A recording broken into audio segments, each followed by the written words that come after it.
I Oh think we gosh, had 100 people in the backyard for the wedding reception.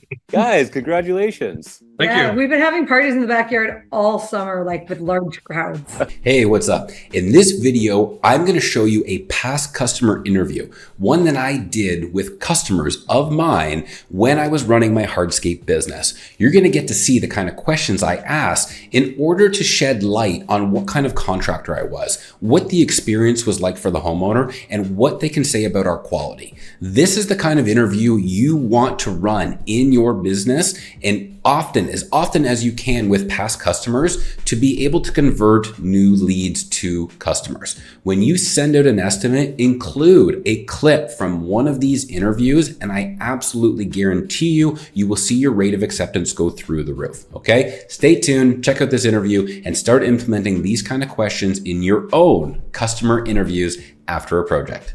Can you tell me a little bit, just in your own words, about the project, the backyard, because I know that's where we started, that you hired me and my team to complete many, many years ago? Well, Shannon had a vision that I could not visualize. So he tried to explain it to me and it didn't work. And then when you were able to explain it to me with the actual pictures, I was able to kind of see the vision and embrace it a little bit more. And then we started on our adventure of a long process of ripping everything out and filling it all back in. It was great because we were a couple months, I think, from start to finish on like the first phase. Yeah, I think you were 8 weeks, weren't you? Like 1,000 man hours, I thought you said. Yeah, it was a lot. And I mean, that was like the tip of the iceberg, right? Because that first stage, we put in multiple levels and the pool and the pads and the retaining wall and all that other stuff. Yep. But then from there, we went on, right? Because I know, Shannon, you took over and did a bunch of other contracting in the project as well. But I know at one point in time, I think our team was up there on ladders because we were doing roof, right? We started to add the supports. That was when we were doing the patio roof. Yep. Yeah, so that extension off the back of the house to give you guys the shade and the rain cover and everything like that. Yeah, so 2018, you did all the hardscape, the pool, hot tub. Then in 2019, we started the patio roof, which, you framed for me. Then we finished that. And then 2020 was when we did the kitchen. And everything in there. I think it was it 21 or when we did the front walkway? Yeah, because you brought me out of retirement for that. Yes. I had to find the steel toe. You felt guilty because it was part of the original project, and then we put it off. I couldn't be there for 3 years and be part of everything else, and then at the end just be like, no, let somebody else come in and mess up everything. So well, and then of course Ryan worked with you, and he's now still with Travis to this day because of that project. So it was kind of cool how that worked. That's amazing. Yeah, because he came in as just my kind of like spare set of hands, right? I didn't have a team at that time anymore to be able to come in. We had to rent trailers and equipment and everything. Yeah, with that one. Well, that was cool because that was kind of how he got started in the industry, me kind of teaching him how to do the installs and, the right questions to ask. And, I like to think a little bit of the work ethic as well. Now, granted, I think he got a lot of that from you guys too, because he was very, very hardworking. Yeah. But then took it, and now he's doing fantastic working with what I would say one of the best carpenters that I know in the area at all, for sure.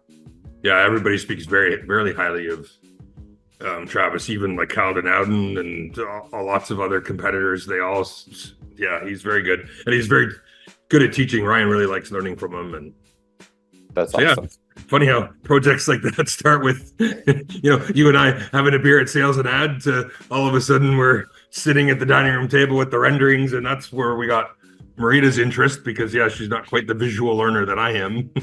Well, and let's be honest, nobody listens to their partner, right? Shannon could have showed you exactly what I showed you, but you need somebody else to say, no, here, it's going to look like this. And it looked like that. And that's to this day, we can set that rendering right beside the outdoor kitchen and the whole thing looks exactly the same. That's cool. I always thought it was really cool. So let me ask you about that, because when we started working together, obviously, Shannon, you knew me through Sales and Ad and other things in the area. But what was that first experience like for you guys when I came from just somebody you knew outside at a men's group to actually be coming in and entering as a contractor wearing kind of a different hat? Well, the first time you would have met Andrew, I think it was like February of the year we started that you came over.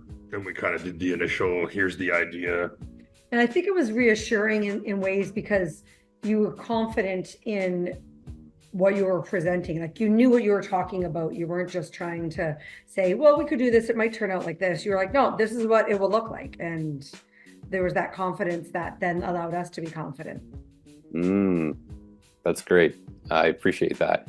That's actually one of the things that in my coaching now with other clients, because we try to express, right, is that if you're not confident in what you can do, clients pick up on that. Absolutely. Right? You guys would have known if I was full of shit when I came in there and I'm like, yeah, I think if it goes like this and this, and Andrew, how do we do that? Well, it's kind of this, and like you guys can see through that, right?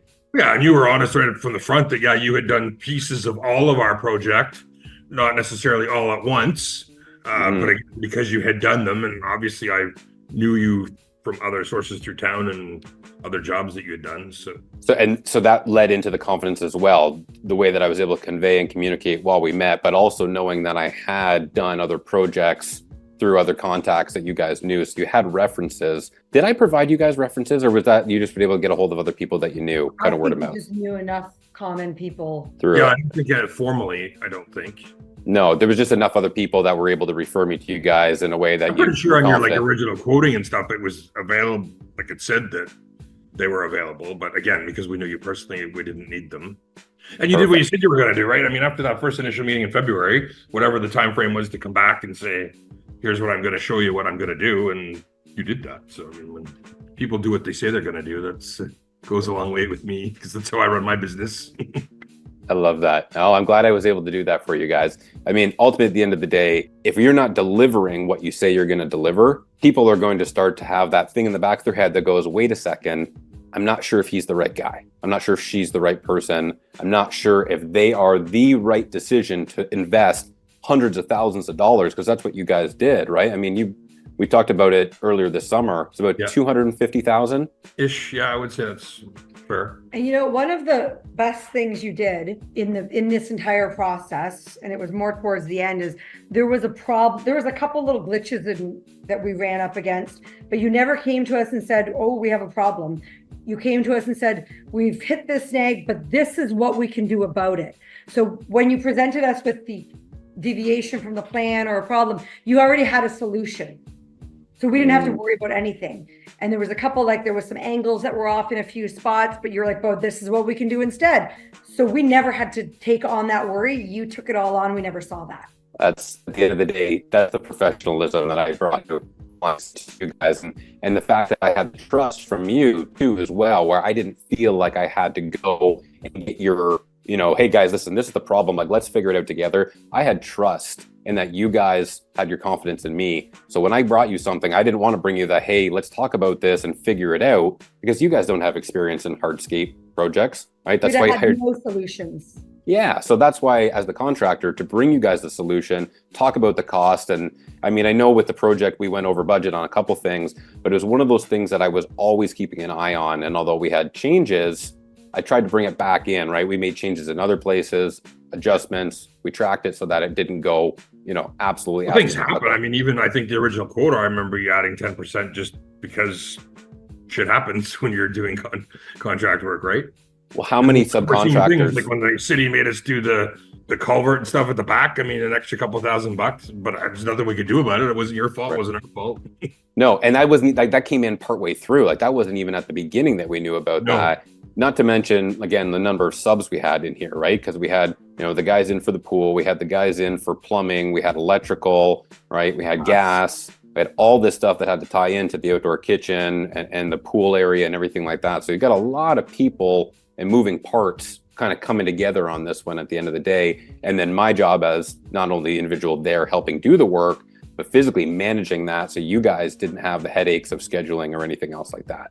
Well, and we had the person in the lot behind us in the process of selling the house, the person beside us in the process of selling the house. So the two properties that were most adjacent to us were flipping. Yes. So we kind of had a little bit of interesting, technical difficulties there. Well, even with the subs, I remember when we did the initial meeting with them all, you had said to me, because I had personal relationships with them all, that it's easier for me to quarterback that meeting than for you guys as business owners to all stand there and butt heads and say, who's going to do what? I'm in charge, I'm bigger than you are. And so that all went smoothly right from the beginning. I don't think you had any issues with any of the subs. Everybody showed up when they were supposed to show up and did what they were supposed to do. It did. Yeah. And that really, that was one thing that was part of the confidence of being able to do the work for you guys. So if I hadn't had prior experience with subs and I only knew maybe this guy or that guy, that lack of confidence that I can get it done for you, that we won't have a problem, I wouldn't have been able to convey. And that's, important to build those relationships in the industry with other individuals and subcontractors so that you can provide the service like we did for you guys that was seamless. There wasn't massive time delays. There wasn't waiting on this guy or that guy, or, oh shit, they came in and they did this first and now it's going to cost this, right? It went step by step by step, exactly the way we wanted it to. Yeah, I imagine as a contractor, you're not always going to have a homeowner like us where we do have those relationships. So I can see that it would be important for you and your current clients to make sure that they do have those relationships themselves. Very important. There's nothing worse than getting that sub in there that you don't know that just wrecks everything. And then you spend the next 2 weeks fixing what they did wrong, right? Well, the homeowners hired you, right? So the confidence isn't just in you, it's the whole project. And there's 100%. A lot of moving parts in those projects. Right. And speaking to that, you talked about how everything went well and it worked out. How many other people have you guys talked to, have, referred me, whatever else it may be, talked about the project and how it went based on things like that, right? Because it went smoothly. Yeah. So, the amount of parties that we've had, again, and there's a lot of obviously common people that are coming here that and that you're in business with and other avenues. I think the number one thing people say is use of space. Everybody says how well we crammed so much in and used up every single inch of the entire property. We've heard things like, nicest backyard I've ever seen. I can't believe that this is a Belleville. You guys have, great use of space. That's yeah, awesome. We've had literally in 6 years, we've had hundreds of people through our backyard. Thank you. Geez, I feel a little bashful over here, guys. All right. So we've talked a little bit about the stages of the project and what we're doing. And obviously when you brought me out of retirement, back into the installation services for a bit, we did the final extension, right? From where we left off at the side of the house, finally transitioning that around to the front. So just because that's most recent, right? That's a couple of years ago now. I want to say that was 21. I think we were kind of ending COVID when we did that. Yeah, so 3 years ago now. So tell me a little bit about that one, how that process went, and any differences. Did you guys notice anything different in the way that I showed up, how we did it from the initial to that time? You didn't want to do this project, so you gave us some names of some people to go see. And I think when we came back kind of to talk to you, you were like, wait, that's not like my job. Like the way, what they were going to do was not an Andrew Latursky job. So you're like, no. I need to think I'm going to take this on myself, which we were really grateful because again, the other people that we kind of got quotes from, they were like, there wasn't that trust there. Like you said, whereas now it ties in seamlessly. It could have all been done at the exact same time.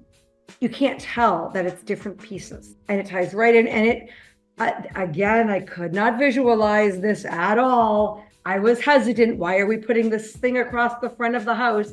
And now I love it.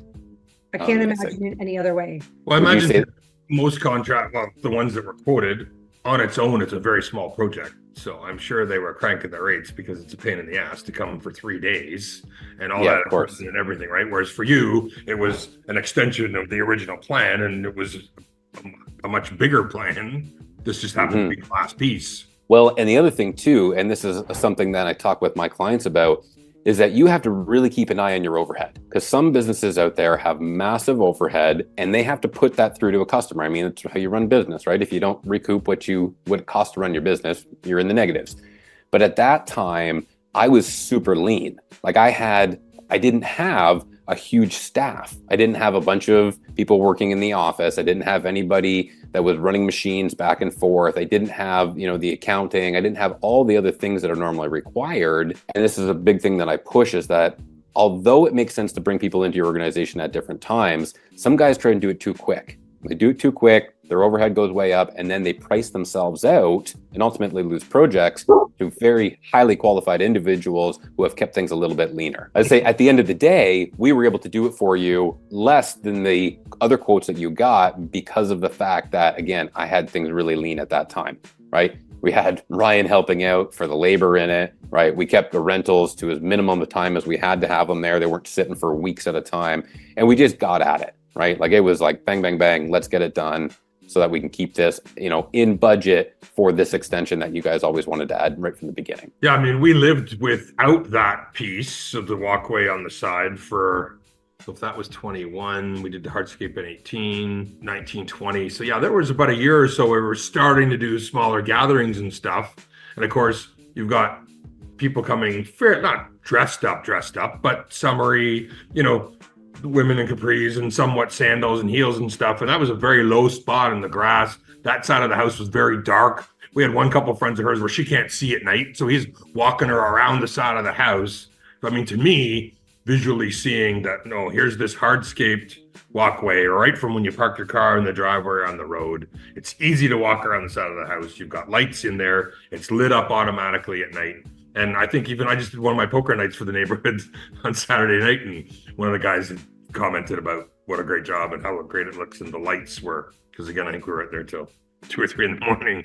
So the lights definitely help. That's awesome. And actually, you know what? That's another question that I wanted to ask you guys, because when we first did that extension, like when we first started talking about that, I don't remember, but did we have lighting? Like, was that something you guys said you wanted the lighting right away, or was that something that we talked about in addition to? I think it was right from the beginning. I think it was more about what type of lights, where we were going to put them, how was more the conversation. But I think having lighting along that side was part of the original conversation. Right. And did that stem from us, I guess at the end of the day, the start of the day, sat down, discussed what you wanted, and asked you guys questions about what was important, right? What is this for? Obviously, to get from the driveway to the backyard. But what else do we want in it, and what things are important to you guys? Because some people out there may never brought lighting into this. But the fact that you told me, like, we're going to be partying, it's going to be late at night, coming and going, obviously lighting is something important. Otherwise, that space almost not useful after 9 o'clock at night. For sure, it's about the functionality of the space and what the original function and purpose of that walkway was. And a lot of the times the function and purpose was taking place at night. Well, yeah, two for one, the hard walkway, because it was a very low, soft spot for walking, especially when it had rained, and the lighting. And the advantage is that we had a year or two to live with the backyard space. Then we did the walkway afterwards. So having lived it, and knowing these were the two main things, definitely the water, walking across grass, and the lighting for sure. Amazing. So that's. But then you added, like, we put the sprinkler system in there around the garden, and we added another light in the front tree. We redid the entire front lawn because when we dug it up, I mean, now we've got 800 square feet, basically a postage stamp of lawn, but it's brand new. And well, yes, and because you worked around the fact that I wanted still to have a garden, as far as a vegetable garden, in an odd space for a subdivision, but it works and we still use it. That's awesome. What have you enjoyed this summer out of the garden? I still have actually peppers and tomatoes out there. It's getting close to shutting down. So I kept Garlic. it lean this year. Garlic was actually my main thing I grew this year, which I'm really excited about planting again very soon because it's an overwinter. And I'll do a lot of tomatoes, peppers, and garlic. That's awesome. Yeah. And Goes obviously for the pizza oven, that's perfect. Yeah. And obviously I know where you guys are, but just for anybody who, watching this interview later on, stuff like that, just remind me exactly where are we talking about? Where is the project located, guys? So we're in Belleville, Ontario, which is located halfway between Kingston and Toronto, or Ottawa and Toronto, I guess, for anybody that's not sure about Ontario or Canada. What are our typical winters? How cold does it get? Oh, -20. Yeah. Between Celsius minus 40. Yeah, Celsius, right? Okay. Yes. So yeah. We're going through pretty serious freeze-thaw cycles each and every winter. Yeah, okay. Yeah. There's serious frost line and freezing and thawing, and we've had a lot of extreme weather in the last few years with torrential rains and extreme heat and the sway of heat and cold, sometimes all in the same day. So I was going to wait to the end, but it really ties into this right now. I was going to have to ask you, after the last 6 years, I guess. And I know some of it was done sooner than that. But how has the project held up? I don't think one stone has shifted. I don't think, because we've kept obviously the poly sand and cleaned any weeds that might have come up. So I feel like we pay a lot of attention to the stone and to the hardscape. And I don't think one stone has shifted or moved or at all. And I think it goes to the foundation you put down. Absolutely. And the part you can't see. Basic maintenance like armor stone flake. And again, with the weather, that's to be expected. I think twice in the last 6 years, I've actually hands and knees dug out all of the polysand in between, got the moss out. And again, we're presenting it with big parties and stuff, but it's to be expected. But yeah, as far as the actual structure of it, yeah, you did definitely an awesome job. I mean, I've explained to tons of people, they're like, how the hell did you get these armor stones in here? And I'll tell them the cargo strap brick on the on the bucket. That for me it was like watching Tinker Toys and Legos when I was a kid. Like, it was pretty. There's a lot of weight there. Yes. Yeah. And I don't know if you guys remember, this was something that we went through during the initial process, because I didn't just give you guys the design of the area, but we really got into the structure as well. You guys remember going over that? I sure do, because I know we're really cramped back there as far as space. So we, to get some of the things we wanted so close to the house, we needed to make sure that the integrity and structure of the house was going to be maintained. And hence the armor stone wall holding back the house. With the footing and the 6 foot Bigfoots underneath it. Yeah, like, I mean, to get off the back of the house, right? So we had to worry about the foundation, which again, were conversations that we had with you. And not only the foundation of the house, but we're also adding 50 metric tons of stone next to a fiberglass pool. Like there's 18 inches, I think, between the, or 18, 20 inches between the edge of the pool.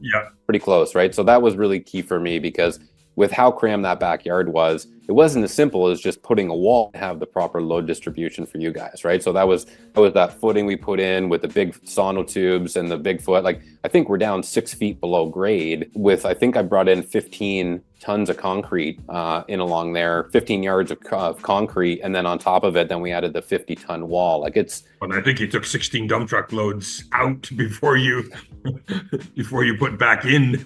Yeah, because you guys had the hill that curved down, and we had to like cut it down, chop it, and then we had to remove everything below for the pool down here and everything below for the base up top. It was a lot that came out of there, wasn't it? Yeah. Mm-hmm. And then even when we did the structure around the area that we had for future consideration, we wanted to make sure that had all of the foundational parts under the hardscaping for whatever we decided to use that space for. Yeah. And tubes in the 4 corners where the roof structures sit now, where again, you had to do all that ahead of time. Right. Well, because we had a plan, right? We didn't just show up with the like, let's do this and let's do this. It was like, what's the overall dream? And this was really important because Marita, you didn't understand exactly what Shannon wanted. He wasn't able to convey it. So working together and creating the full design for the final, I call it the puzzle box. You guys probably remember using that term. Is that how could we install efficiently for you guys? How could we put in these additional supports that were needed afterwards? Because the cost and just the logistics of getting a machine back in there, right? Like we had to take, 4 or 5 sections of your fence down. The entire fence down that side came out. Down that side and completely rebuild it. So there's no way we could have got back in later to hand dig, because not only did those have a 12-inch sono, but they had, I think it was a 24 or 36-inch Bigfoot cone at the bottom. So you can imagine the size of the hole we would have had to dig afterwards if we hadn't really planned it out step by step at the beginning. Well, the pool guy we wanted turned us down. Fernando said, I can't put a pool back there. He was here today, and he's in awe every time he comes back. Yeah, so he does all our pool maintenance, and he'll just stand back there and gaze at the kitchen and look at the pool and just shake his head. I mean, he thinks it's awesome, but tell you, as a kid, for 40 years. As a kid, when somebody told me I couldn't do it, I'm like, watch me, right? Yep. And hearing the I've heard guys say they can't put a pool in here. No, we'll put a pool in here. We'll get it done. It might not be your traditional metal sides right? No, right. And we did have to go with more of a plunge pool style, right? Like, I mean, it's not a massive pool by any means, but given the space that we had to work within and the city's setbacks, right? How far away from the fence and everything else we had to be, we basically damn near used every square inch we had available for you guys to stick that pool in place. Yep. which again is the comments we get from absolutely everybody that steps foot back there, not just the pool, like the entire thing. That's all, the one thing everybody says is the use of space. How often do people ask how? How did this end up here? Yeah, the armor stone is the big, obviously, because it's very prominent right across the whole entire back space. I would say the armor stone is the number one question. How did you get these in here? Yeah. You start telling people they're fake. Yeah, they're just plastic. Yeah, you fill them with water. Yeah. Cool. So we talked about the craftsmanship and the workmanship throughout the project through these other questions. I'm curious, how did you guys feel about my transparency and my communication overall from start to finish? Oh, it was fantastic. There's a word I'm looking for. It was very reassuring. If that makes any sense. I was never worried, and I worry. I was never, with this project, I was never worried about it. I just knew that you kind of had it. Well, and you touched on it too when you said about the problem solving. Yeah. We knew always what was happening because I could look out the window and see what was happening. But I also understood from your communication what was happening. So I knew who was coming, basically, what was happening, what the plan was. I was never surprised by what was happening when I looked out the window. That's great to hear. How does that compare? And Shannon, I know you've done a lot of the renovations yourself, but how does that compare to any other contractors that you've had come into the house? Has that been the same consistent service all the way through? You might be the only one we allow in.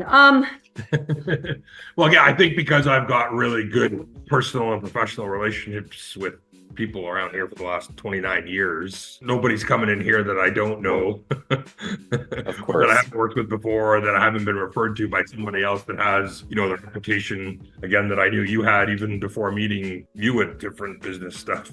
Would you say that when you've talked to other friends about other contractors that they've hired, because obviously not everybody that you've talked to and gone to has used us to install, but have you heard similar experiences from them, or would you say that maybe the opposite?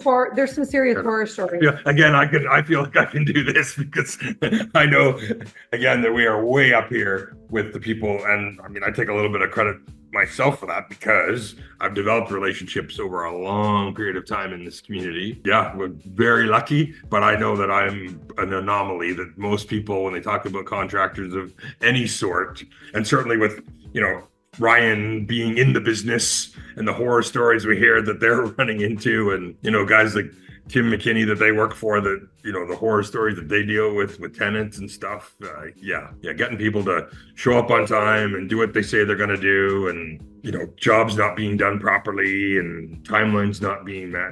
It's pretty brutal out there. When it comes to that relationship that we built, because ultimately, to me, I feel like that is what built the interaction that we had. What was it, if you can narrow it down to one particular maybe character trait about myself that really helped fuel that relationship to the level of trust and understanding that I got to? I think your level of communication is a big one. Well, and you said reassurance, which stemmed from that, and confidence. Yeah, the confidence and communication. But I mean, the communication, because that is key. That's awesome. I mean, it was a long journey to get a shovel in the ground, right? I mean, the conversations, I think, started in November, and then we made concrete plans for the initial appointment in February, and then a few, back and forth a few weeks at a time before June rolled around.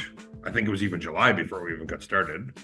Yeah, because we had to do permitting, right? We had to go through, I know there was the permit for the extension off the back of the house, and then there was the stuff with the city and the swale at the back and all that kind of stuff too.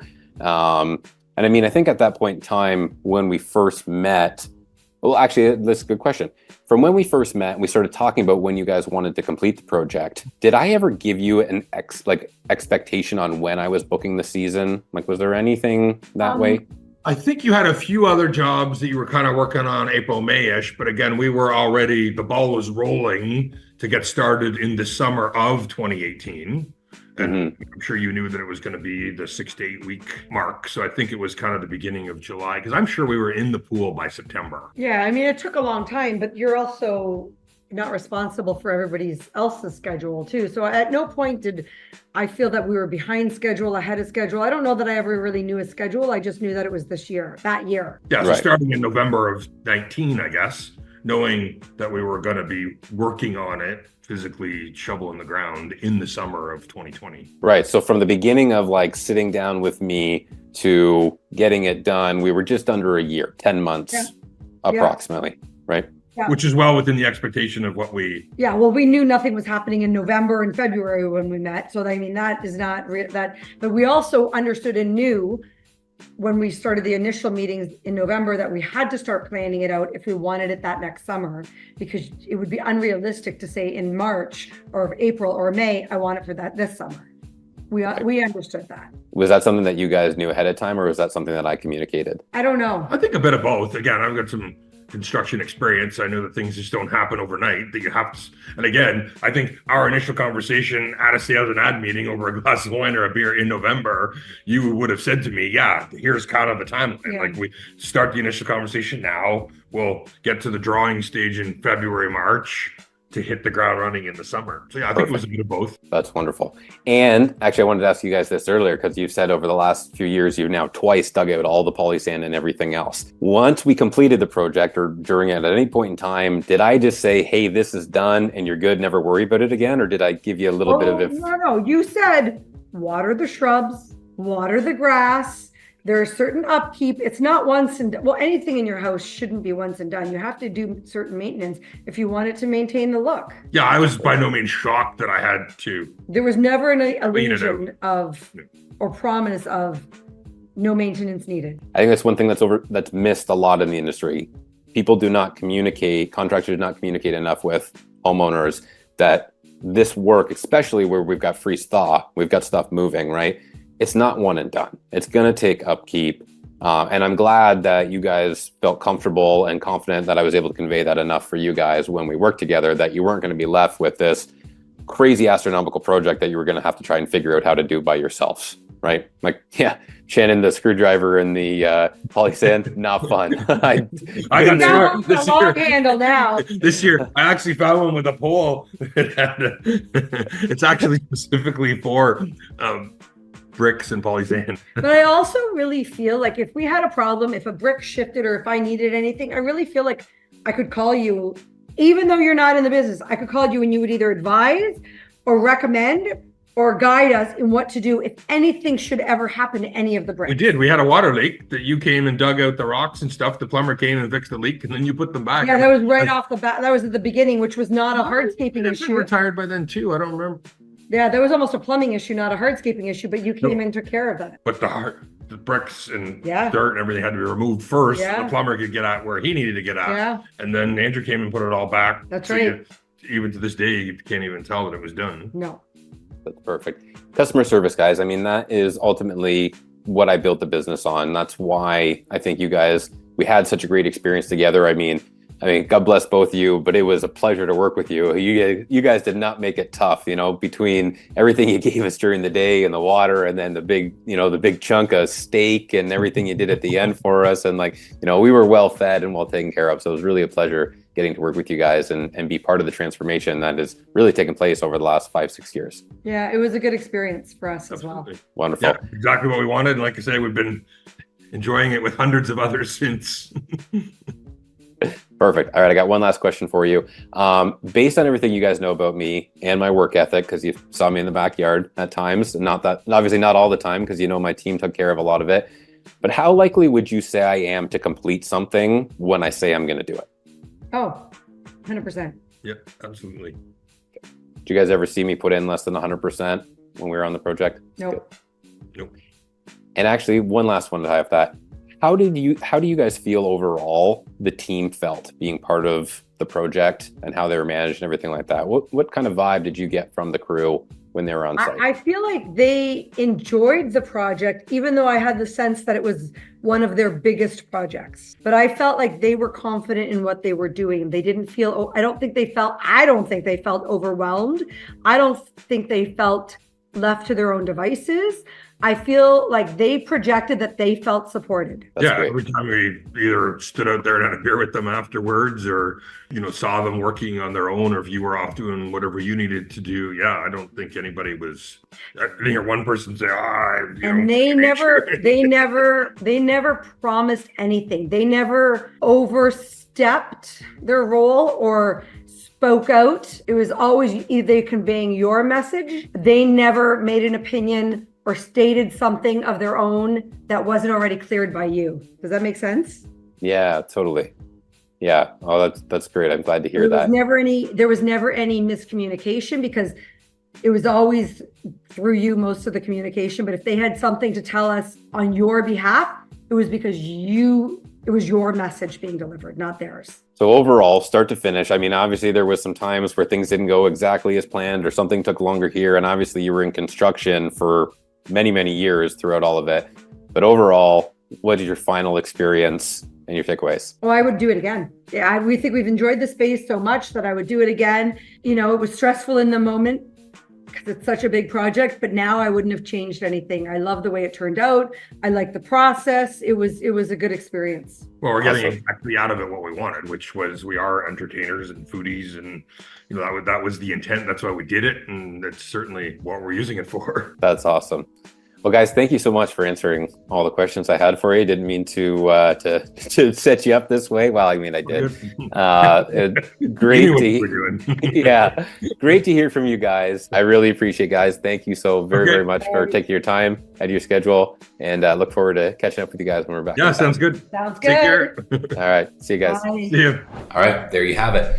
That is one of the longer client interviews that you can perform. Certainly does not need to be a 30-minute plus video, but you notice in that video how many questions I asked specifically about what we did for them, how it was, how they felt, why they chose me, all the things that you can then convey without having to tell a potential lead or a potential customer. Just show them the video, all right? Cut little clips out of it if you want, some of 5 minutes here, maybe up to 10 minutes. I do recommend you keep it a little bit shorter in order to keep the actual retention up for your clients. But at the end of the day, the one thing I do want to point out is that the reason they hired me was for my communication, all right?